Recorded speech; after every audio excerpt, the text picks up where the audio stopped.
All right, folks. Well, we haven't heard from this guy in a while. We thought we'd never hear from him again, but alas, Matthew Miller has resurfaced. Yes, yes, and we found what 4 months too late. Russell thought of a great sound drop for our friend Matthew Miller. Do we have that? I never drink. Why? Oh, if we thought of that, we would have. I can't believe that did not occur to me back It's a then. good thing we didn't think of that before November, because we would have had to endorse Kamala just to keep him around, so we could keep use him that. around for that Yeah, sound drop. It's too perfect not to, right? Matthew Miller, the former U.S. State Department spokesperson, has publicly declared that Israel is without a doubt committing war crimes in Gaza. Instead of resigning, yes, he lied for well over a year and provided political cover for genocidal child killers. Yes, well said. So here he is on a podcast. This is from Sky News, has the video.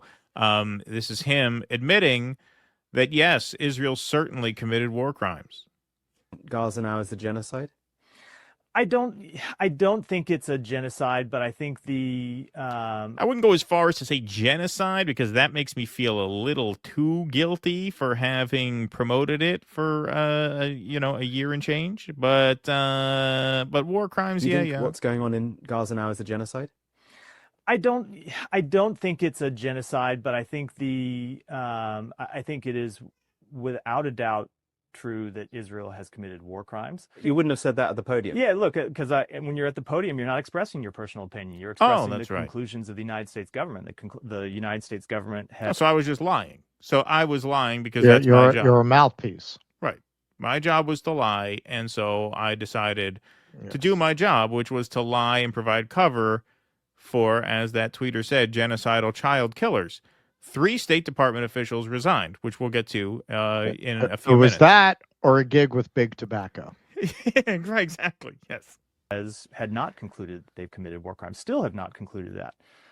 But your personal view is they have. And they were while you were there. But yes. But here, let me qualify that. There are 2 ways to think about the commission of war crimes. One is if the state has pursued a policy to deliberately committing war crimes or is acting reckless in a way that aids and abets war crimes. And that, I think, is an open question. I think what is almost certainly not an open question is that there have been individual incidents that have been war crimes where members of the Israeli military have committed war crimes. So ultimately, in almost every major conflict, conflicts prosecuted by democracies, you will see individual members of the military militaries commit war crimes, and the way you judge a democracy is whether they hold those people accountable. But Israel hasn't. That's my point. Right. Is we have not yet seen them hold sufficient numbers of the military accountable, and I think I thought they were investigating. Yeah, exactly, because they were investigating. That's right. Yeah. So we've watched countless videos of this guy saying, yeah, that looks a little troubling. Our Israeli partners are investigating, and they'll get back to us. That's why he's hedging. Because he realized he said they're committing war crimes, and now he has to say, well, they're not necessarily coming from the top down, those orders. These are bad apples who are not being properly investigated, right? So now he has to kind of frame this as a failure of bureaucracy, right? And that's where these war crimes come from. It's an open question whether they're going to. I'm really struck that you think now that Israel did commit war crimes, and yet at the time, and I get why, but at the time you were at the podium and you couldn't say that. I mean, personally, that must be very difficult for you. So the State Department itself Does it look like concluded, it was?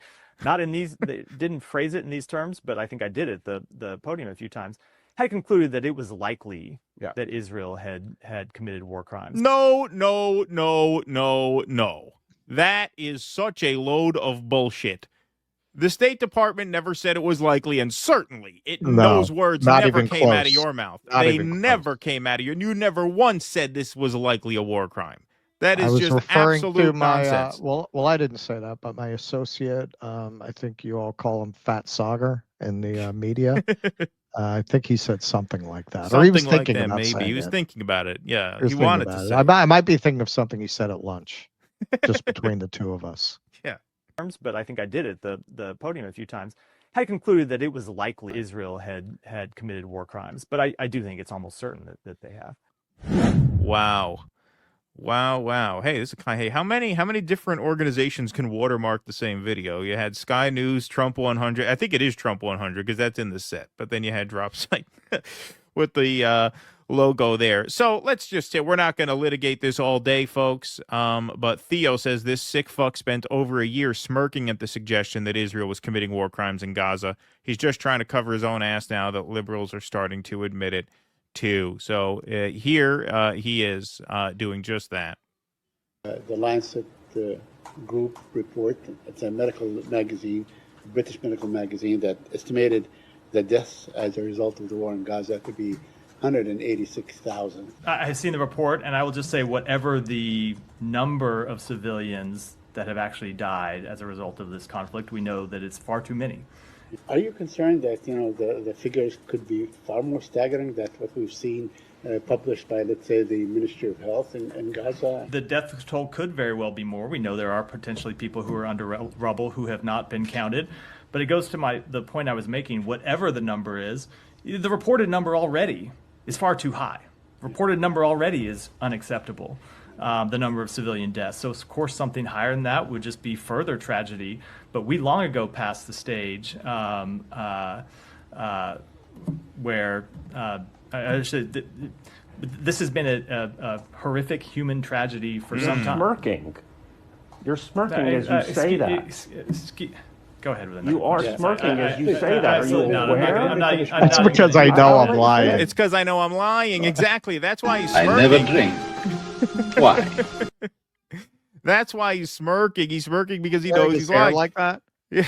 Like was that his little in joke? I'm going to go up here looking like a vampire and defending genocide. Wah, ah, ah. He's smirking because he knows he wants to say they're committing war crimes. Yeah, but he can't. That's why he's smirking. That's his tell. The smirk was his tell. Hey, what about this? Since aid is in the news now, U.S. gives Israel, hey, remember in mid-October when Joe Biden gave Israel a 30-day ultimatum to boost Gaza aid or else they would suspend military support? Remember how they very randomly and not at all cynically gave them a 30-day deadline in mid-October to try and trick progressives into thinking they were going to hold Israel accountable a week after Election Day?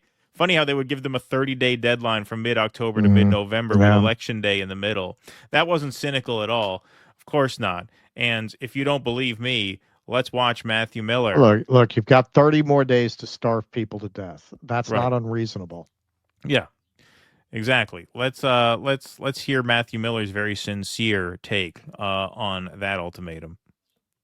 All of the things that we recommend in that letter. Now, that said, we are not at the end of the 30-day period, and we are in conversation. It's not the end. It's not the end of the semester.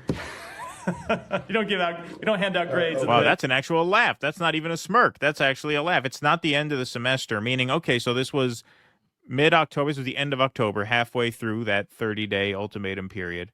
And he's saying, hey, well, hey, they still have time. They still have time to get their shit together.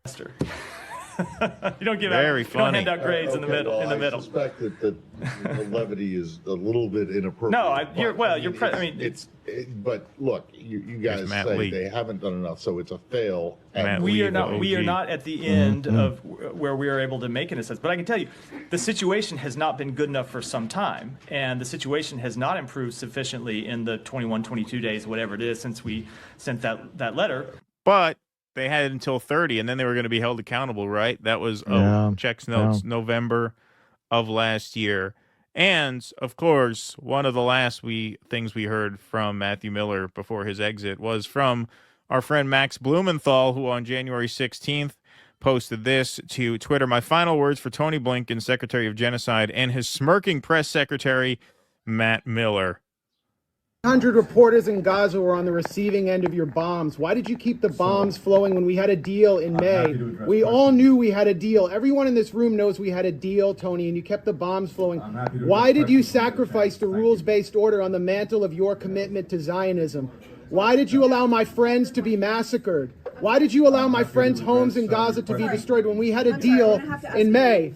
You helped destroy our religion, Judaism, by associating it with fascism. You waved the white flag before Netanyahu. We'll have the time to take questions at the end. You waved the white flag before Israeli fascism. We'll have the time to take questions Your at the end. father-in-law was an Israel lobbyist. Your grandfather was an Israel lobbyist. Are you compromised by Israel? Why did you allow the Holocaust of our time to happen? How does it feel to have your legacy be genocide? How does it feel to have your legacy be genocide? You too, Matt. You smirk through the whole thing every day. You smirk through a genocide.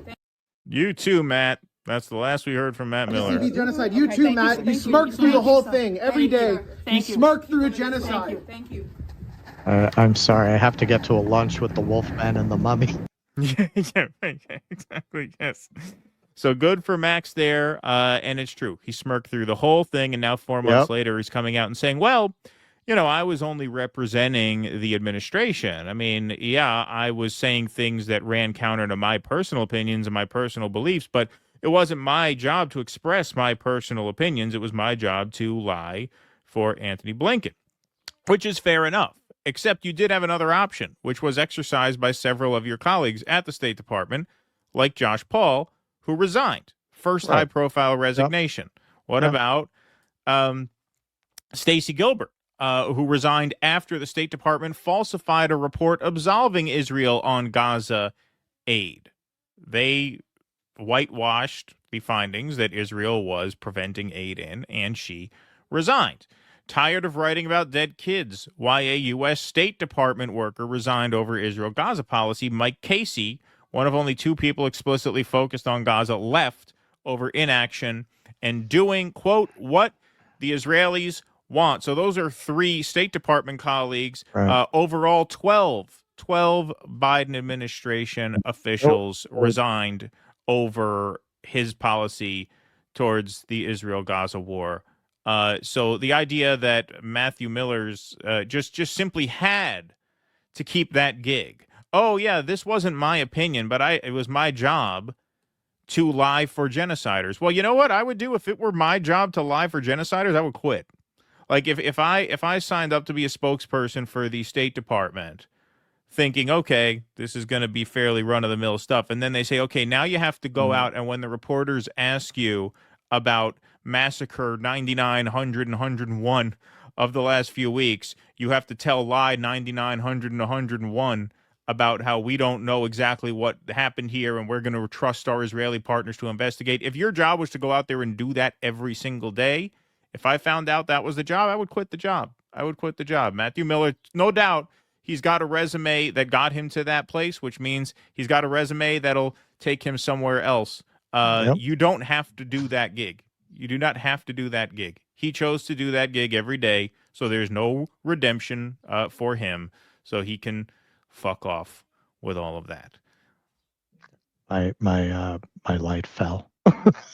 I thought it was your effect. I thought you were going to do Matthew Miller. I thought it was a vampire. Yes. Yeah, I thought you did that on purpose.